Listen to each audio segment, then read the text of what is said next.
23 की टक्कर आपका फैसला में आज बात मध्य प्रदेश की करेंगे, जहां बीजेपी ने सभी समीकरणों को ध्वस्त करते हुए 2/3 बहुमत हासिल कर ली। आज चर्चा इसी मसले पर और सवाल यह कि बीजेपी की कौन सी चुनावी रणनीति मध्य प्रदेश में कामयाब रही। इस जीत के बाद लोकसभा चुनाव की क्या तस्वीर दिखती है। प्रचंड बहुमत के बावजूद 31 में से 12 मंत्री क्यों हार गए। मध्य प्रदेश की राजनीति में अब कमलनाथ की भूमिका क्या होगी। ओल्ड पेंशन स्कीम और ओबीसी मुद्दे का क्या कोई असर नहीं रहा। इन तमाम सवालों पर आज बातचीत करेंगे। जो रिजल्ट सामने आया, जो आपका फैसला सामने आया, उसका विश्लेषण करेंगे। खास मेहमान भी हमारे साथ जुड़ेंगे, लेकिन उससे पहले एक रिपोर्ट आपको दिखाते हैं।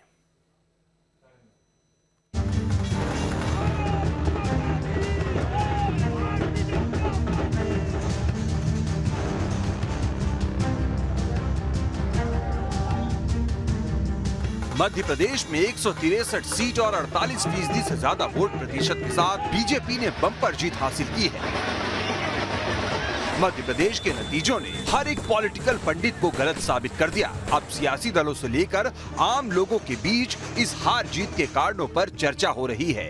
बहरहाल हार जीत के कारणों को जानेंगे, उससे पहले आपको मध्य प्रदेश चुनाव परिणाम से जुड़ी कुछ बड़ी बातें बताते हैं। मसलन इस बार 31 में से 12 मंत्रियों की हार हुई। नरोत्तम मिश्रा, महेंद्र सिंह सिसोदिया हार गए। शिवराज सिंह चौहान ने जीत का रिकॉर्ड तोड़ा। सिंधिया के गढ़ में बीजेपी की 11 सीटें बढ़ी। हालांकि सिंधिया खेमे के 7 प्रत्याशी हार गए। 2020 में 19 विधायक बीजेपी में आए थे। इस बार इन 19 में से 13 को टिकट मिला था। इस बार सिंधिया समर्थकों में 6 जीते और 7 की हार हुई। पहली बार बीजेपी को रिकॉर्ड 48.55% वोट मिले। महिला विधायकों की संख्या भी इस बार डबल हुई। 41 सीटों पर महिलाओं की वोटिंग ज्यादा हुई थी। ज्यादा वोटिंग वाली 24 सीटों पर बीजेपी जीती। वहीं कांग्रेस की 29 महिला प्रत्याशियों में से 22 की हार हुई। बीजेपी से 7 महिला प्रत्याशी में से 21 प्रत्याशी जीत गई। वहीं 47 में से 24 आदिवासी सीटें बीजेपी के पास आ गई। एससी की 35 में से 26 पर बीजेपी और 9 पर कांग्रेस को जीत मिली। तो मतलब दलित आदिवासी वोटरों का भी इस बार बीजेपी को भरपूर समर्थन मिला। बहरहाल ये तो बात हुई चुनाव के ओवरऑल तस्वीर की। अब बात करते हैं बीजेपी की जीत और कांग्रेस की हार की। तो इसके पीछे कई वजह बताई जा रही है। मसलन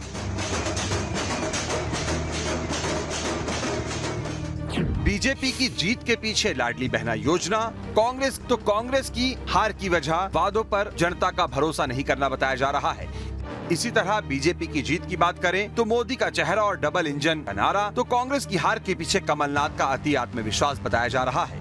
इसी तरह बीजेपी की जीत के पीछे शिवराज का जनता से सीधा जुड़ाव, तो कांग्रेस की हार के पीछे नेताओं का जनता से कटे रहना अहम कारण माना जा रहा है। वहीं बीजेपी की जीत की एक और वजह चुनाव घोषणा से 2 महीने पहले टिकटों का ऐलान, तो कांग्रेस की ओर से टिकटों के ऐलान में देरी उसकी हार की एक बड़ी वजह मानी जा रही है। इसी तरह बीजेपी ने जहां दिग्गजों को मैदान में उतारा, तो कांग्रेस के दिग्गज साथ आने की बजाय दूर दूर ही नजर आए। तो मध्य प्रदेश में जहां कांग्रेस के वचन पत्र पर मोदी की गारंटी भारी पड़ी, वहीं शिवराज सिंह चौहान की लोकप्रियता भी कमलनाथ पर भारी पड़ गई। और ये तमाम फैक्टर मिलकर बीजेपी की जीत के अहम कारक बने। Team news state. और चर्चा करने के लिए खास मेहमान इस वक्त हमारे साथ जुड़ गए हैं। सबसे पहले परिचय करा देता हूं, डॉक्टर सत्यप्रकाश शर्मा जी हैं, वरिष्ठ पत्रकार हैं। राम दांगोरी जी हमारे साथ जुड़ गए हैं बीजेपी का पक्ष रखने के लिए। और भूपेंद्र गुप्ता जी हैं, उपाध्यक्ष हैं मीडिया सेल कांग्रेस के। आप तीनों का बहुत बहुत स्वागत है। सबसे पहले भूपेंद्र गुप्ता जी, शुरुआत आपसे ही।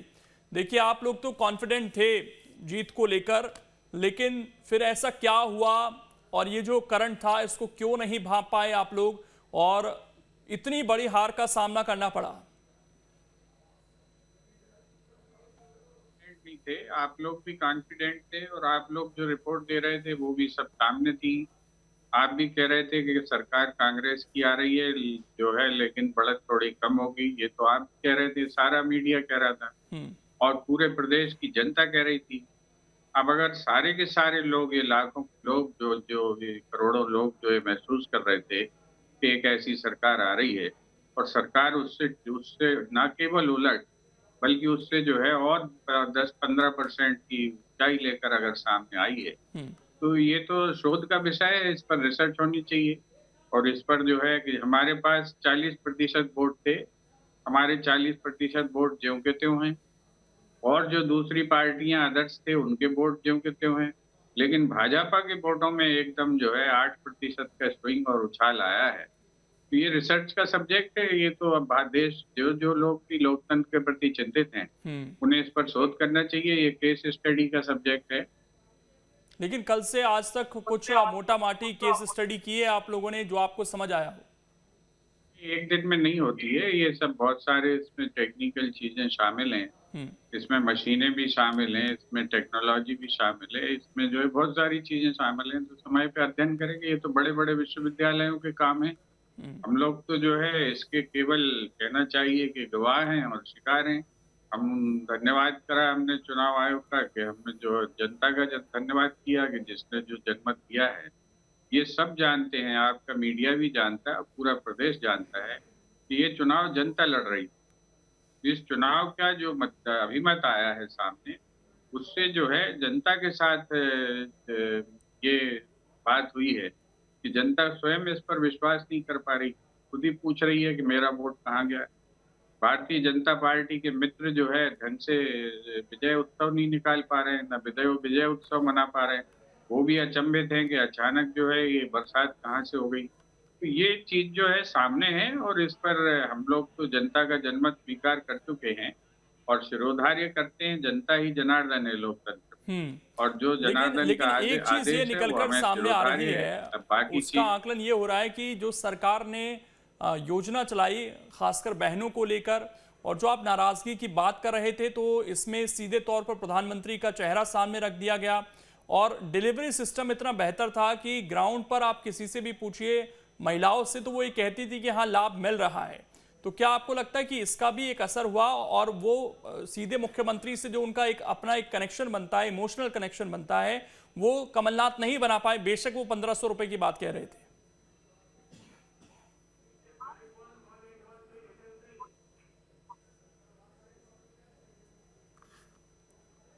भूपेन जी आपसे ही सवाल था ये।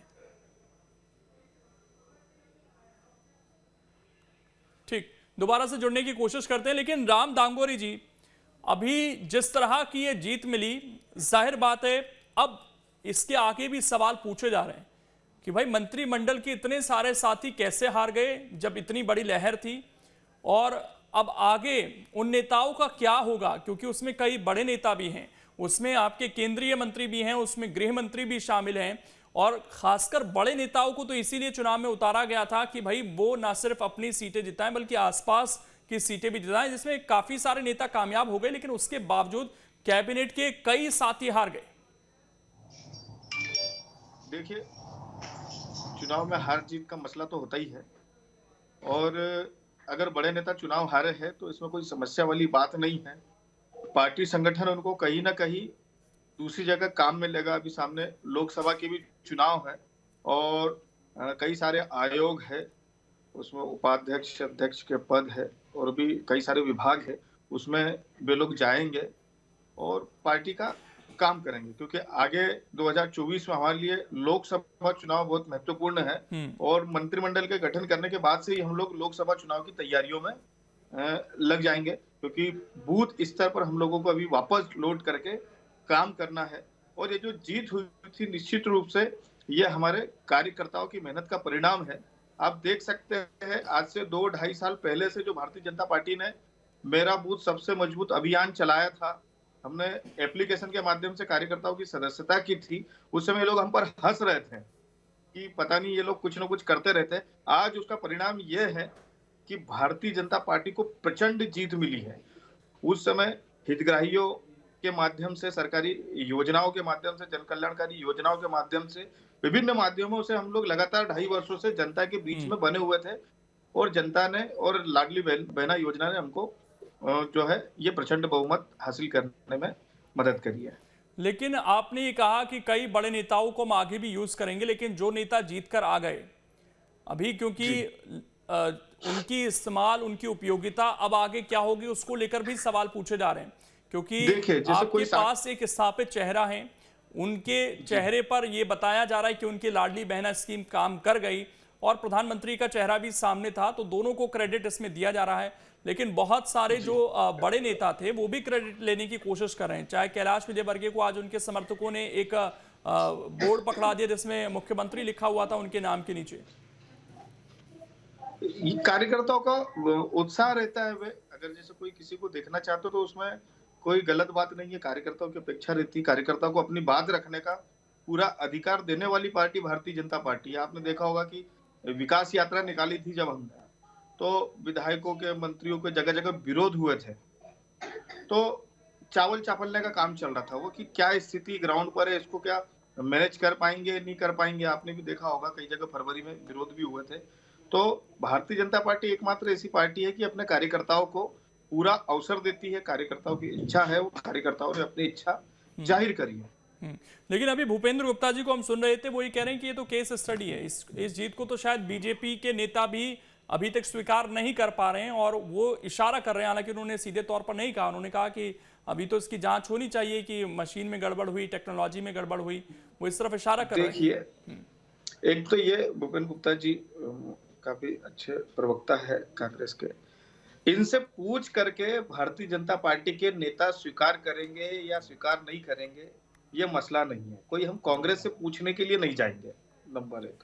दूसरा, केस स्टडी का मामला है तो निश्चित रूप से इनको स्टडी करना चाहिए, रिसर्च करना चाहिए, बड़ी यूनिवर्सिटीज से बात करना चाहिए कि पब्लिक के बीच में काम कैसे करना चाहिए और इतना बड़ा प्रचंड बहुमत इनको कैसे मिला।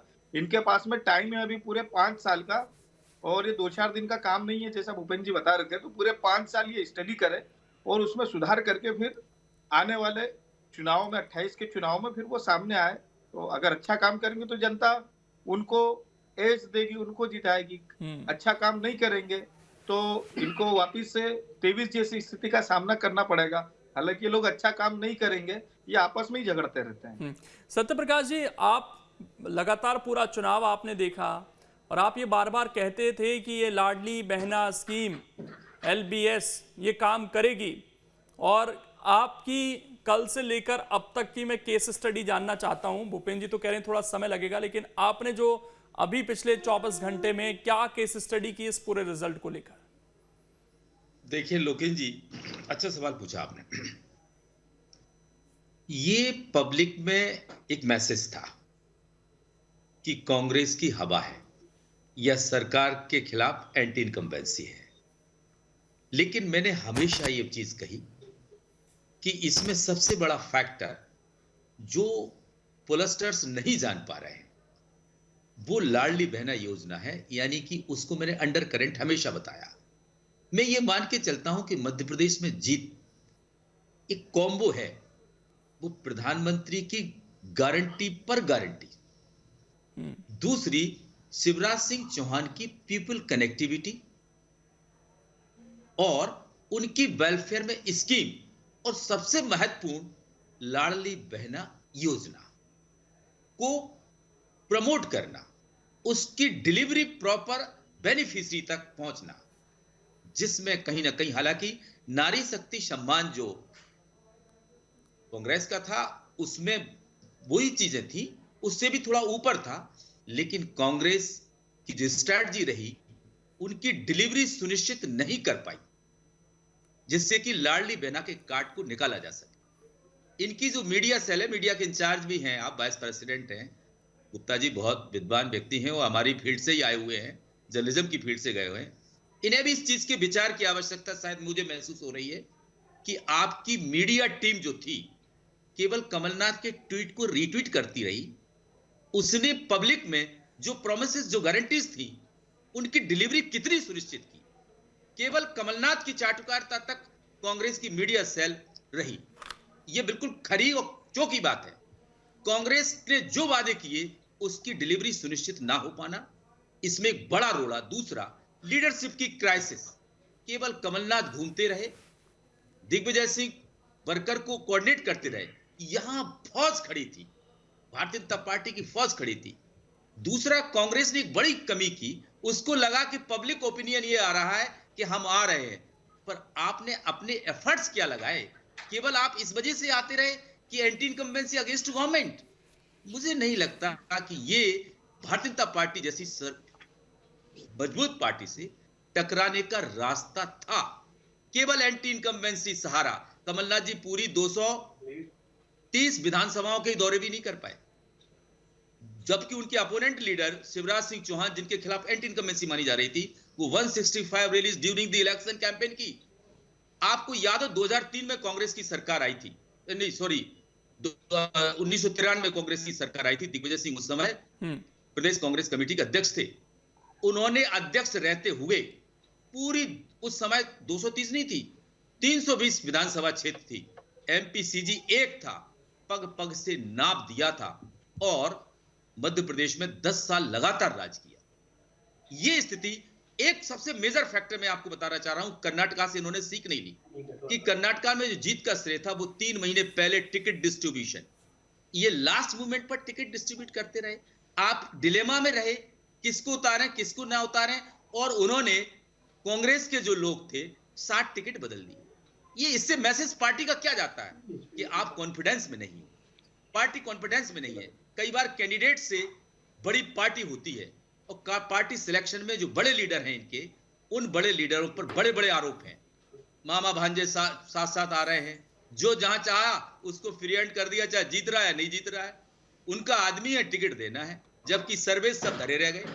लहर इतनी बड़ी नहीं थी, इसमें कोई दो राय नहीं, तभी तो पोलस्टर से चीज कह रहे थे। लेकिन कांग्रेस की हार अपने कुछ जो स्टेप लिए गए उनको, मैं तो ये कहता हूं कि उनकी जो डिलीवरी प्रॉमिसेस की थी वो सबसे पुअर रही। मैं 10 जगह गया, लोग कहते थे, मैं आपको बता रहा हूं, एक दिन का वाक्य बता रहा हूं, 3 दिन पहले जब काउंटिंग होनी थी, मैंने पूछा, 10 लोग एक दुकान पर बैठे थे, मैं एक टेलर की दुकान पर गया तो उससे मैंने पूछा, भाई 10 लोग टेलर के लोग थे, हमने कि आप क्या चाहते हैं? बोले चेंज।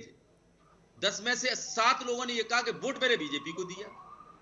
मतलब उस चेंज को आप समझा नहीं पाए, तो बीजेपी की जीतना तो सुनिश्चित था।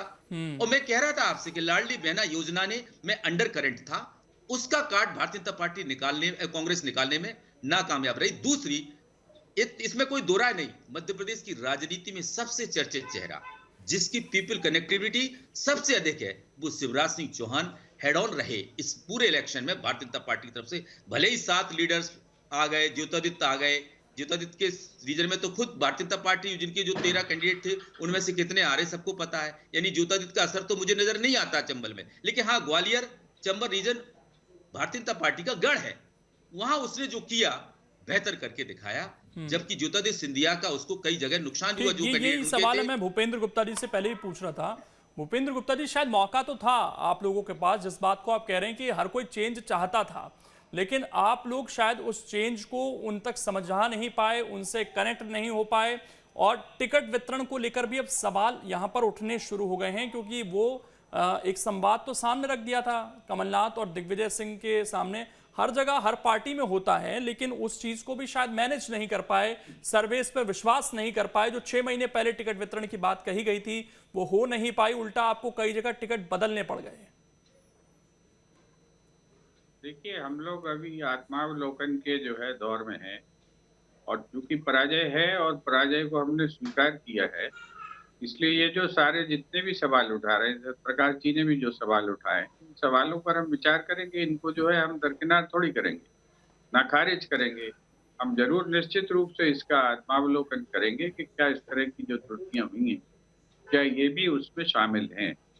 लेकिन दूसरा जो निवेदन मैं आपसे करना चाहता हूं, और सत्यप्रकाश जी से भी और हमारे भाजपा के मित्रों से, क्योंकि हम सब लोग एक ऐसी एक मेथोडोलॉजी के माध्यम से नेतृत्व करते हैं जो लोकतंत्र को भी चलाती है और हमारे देश के लिए जो है एक नया परिवेश, एक नया वातावरण और नेतृत्व का विकास भी करती है। जब हम इस प्रणाली पर विचार करते हैं तो मैं आपसे कहना चाहता हूं कि नैरेटिव आप कुछ भी बना दें, ये बात को समझने की आज आवश्यकता है कि जिस कॉन्स्टिट्यूएंसी में कुल 22,000 जो है लाडली बहनाएं हैं, और वहां पर महिलाओं ने जो है 82,000 वोट डाली हैं, तो क्या कोई भी एनालिसिस या कोई भी इस तरह का नैरेटिव बनाने वाला इसको एक्सप्लेन कर सकता है कि ये बची हुई 60,000 वोटें कहाँ गई? पूरी 100% दे दीजिए लाडली बहना की वोट। ये जो है ये और दूसरी जो बात मैं कह रहा हूँ कि कांग्रेस की वोट अगर घटती और किसी को शिफ्ट होती दिखाई पड़नी चाहिए थी, किसी और की कोई वोट कटती शिफ्ट होती दिखाई पड़नी चाहिए थी। एक जुंटा वोट जो है सीधे के सीधे भारतीय जनता पार्टी के पॉकेट में गई है, तो ये कोई वोट आसमान से थोड़ी उतरी है। इसको अध्ययन करने की बात है, और हम इसलिए इसको अध्ययन, कोई आलोचना की दृष्टि से हम अध्ययन नहीं करना चाहते हैं। हम इस दृष्टिकोण से अध्ययन करना चाहते हैं कि ये जो है ये आई कहां से।